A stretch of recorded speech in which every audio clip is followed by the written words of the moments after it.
Здрави хора! Това видео е свързано с последния ми пост, тъй като съм абсолютно наясно, че това да знаеш какъв е проблемът, но да нямаш решение, не е от особена полза.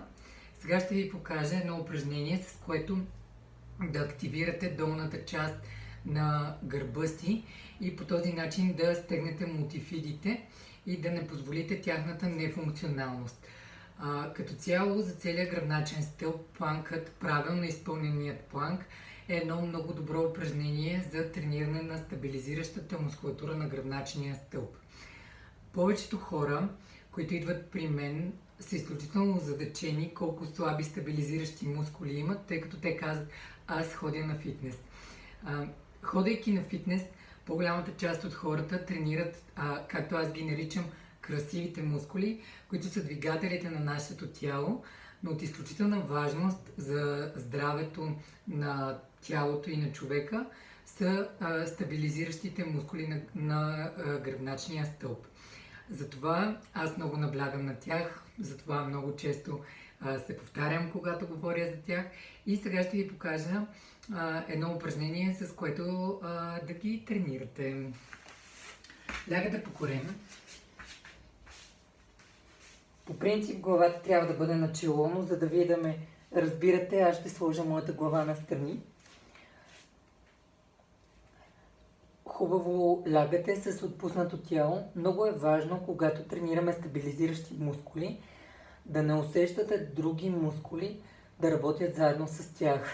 Тоест, ако усещате, че включвате краката си, врата си, задържате дъха си, значи се опитвате да включвате други мускули в изпълнението на движението. Затова ще го комбинираме с дишане и издишане. Тъй като аз, говорейки, не мога да го направя, първо ще ви го обясня и после ще ви покажа правилното изпълнение.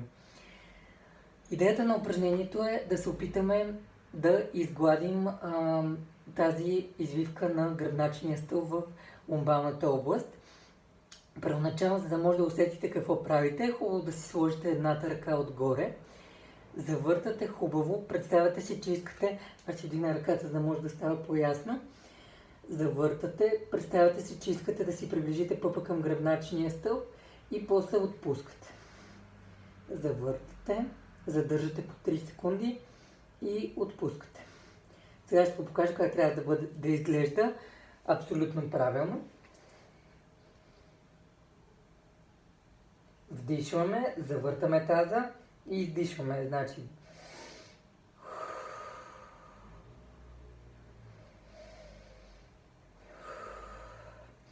като вдишвайки е хубаво да изпълните целия корем с въздух, защото коремното дишане също е начин да активираме мултифидите, понеже понякога те се преработват, за да могат да компенсират други мускули, които не работят.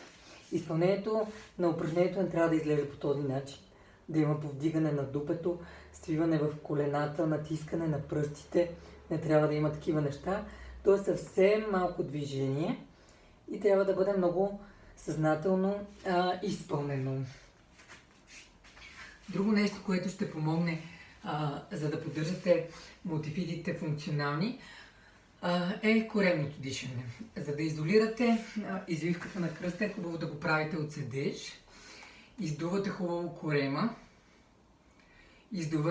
корема и после с издишането